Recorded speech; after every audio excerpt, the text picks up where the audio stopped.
Hello everybody, welcome to Tuesday's Leadership Tip. Last week we talked about December being a transition month and how important it is for us to know where we are headed.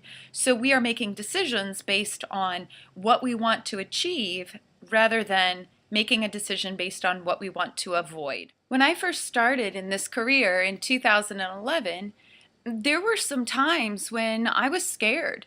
There wasn't much work coming in, and financially I was in, well, a desperate state. I had to say yes to whatever work somebody offered me. There was a time when I was doing programs on stress management or diversity within the workplace or sexual harassment, and I said yes because I needed the money.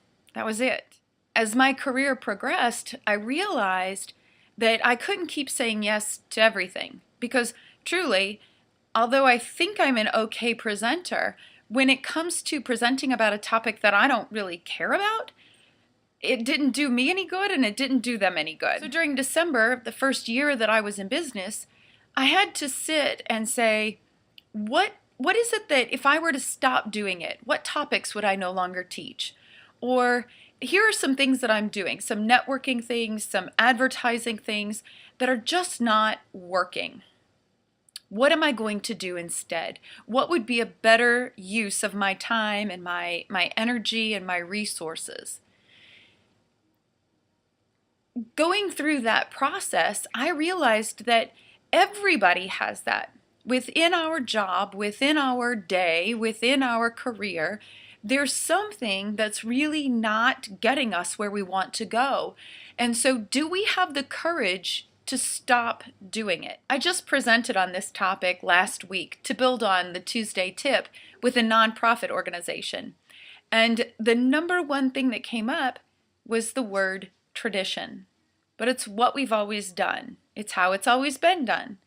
And I thought, that's too bad, isn't it? Because when we sit back and look at it objectively, and we say, is this a program? Is this a task? Is this a process we want to continue?